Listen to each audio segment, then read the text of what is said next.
Hazle estas preguntas a quien te acuse de que estás en pecado por no haber firmado un acta civil de matrimonio ante el Estado para unirte a tu cónyuge, diciéndote el tal que Romanos 13 dice que Dios ordena no violar las leyes ante las autoridades terrenales.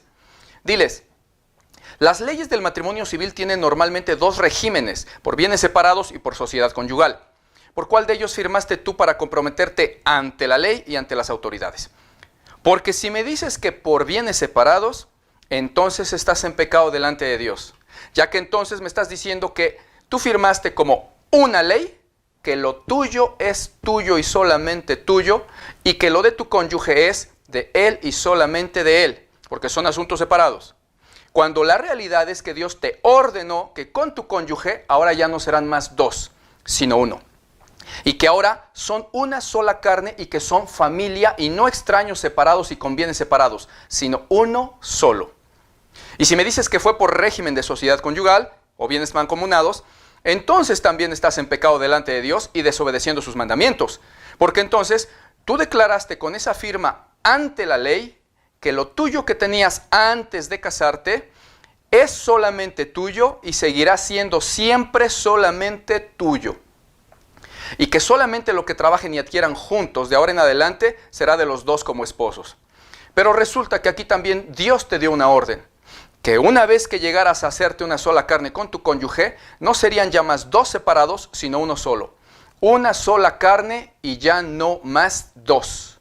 Y por ello, todo lo que tú eras o lo que poseías antes pasa a ser ahora de tu familia nueva. Es decir, de tu cónyuge y tuyo, por igual, con el que ahora eres una sola carne y no más dos.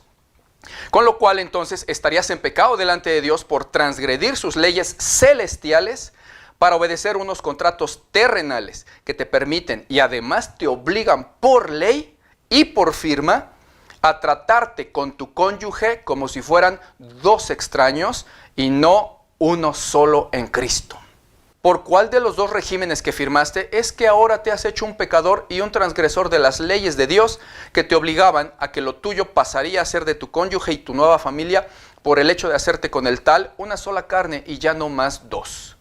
Entonces, por obedecer tú una ley terrenal, ahora desobedeces las leyes celestiales y aún así me juzgas a mí dizque de ser pecador por no tener una firma de leyes que incluso van contra lo estipulado por Dios.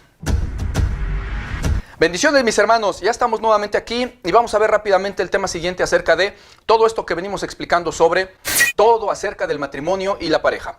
Ya vimos en videos pasados el tema 1A y 1B acerca de qué es y cómo es realmente el matrimonio verdaderamente bíblico.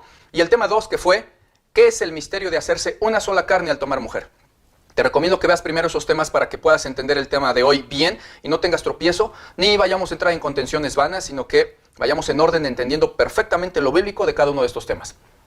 Para avanzar en el tiempo, puedes ver en pantalla con calma, poniéndole pausa en este momento al video, los temas que ya hemos tratado y todos los demás que faltan por ver todavía. Y mientras tanto, nosotros vamos a continuar con el tema de hoy, que es ¿qué es el matrimonio civil?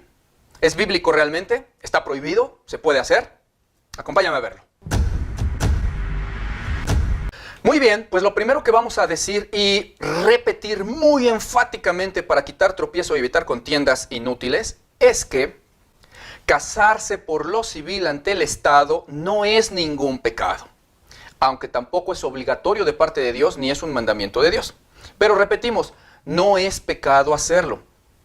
Y también enfatizo muy claramente que yo, en lo personal, yo recomiendo a los cristianos que tengan las posibilidades de hacerlo, que lo hagan siempre y cuando puedan y que no les cause problemas. Si desean hacerlo y pueden hacerlo, háganlo si gustan. Porque aunque no es un mandamiento de Dios, tampoco hay una prohibición de Dios que impida hacerlo. Por lo tanto, no debe tampoco de ser un mandamiento de hombres el hacerlo, ni prohibición de hombres el no hacerlo. En lo personal yo lo recomiendo. Y te invito a que te quedes hasta el final del video porque al final te voy a explicar por qué lo recomiendo y por qué sería bueno el hacerlo aunque no sea un mandamiento de Dios y aunque no sea un pecado el hacerlo. Y te voy a mostrar bíblicamente que a veces, en ciertas circunstancias, sí podría llegar a ser un pecado el no casarse por lo civil. Pero no porque estés en fornicación ni por el hecho del casamiento en sí mismo, porque no hay pecado en no hacerlo, sino por otras circunstancias y otros mandamientos de Dios que en ciertas ocasiones podrían estar incumpliendo en determinados casos las personas. Quédate hasta el final del video, estoy seguro que te va a edificar. Y bueno, pues una vez aclarado todo esto previo, pasemos a explicar qué es realmente un matrimonio civil ante el Estado para que podamos comprender el por qué no hay violación a ninguna ley cuando alguien no se casa por lo civil. Y vamos a explicarlo sin tanta terminología técnica o legal para que sea fácil de entender para todo mundo, aunque tampoco vamos a olvidar y a pasar por alto los preceptos legales básicos. Veamos. El matrimonio civil es cuando dos personas se unen como esposos teniendo por testigo al Estado mediante una firma y por medio del cual se comprometen de manera legal, aunque no moral, y esto es importante aclararlo porque muchos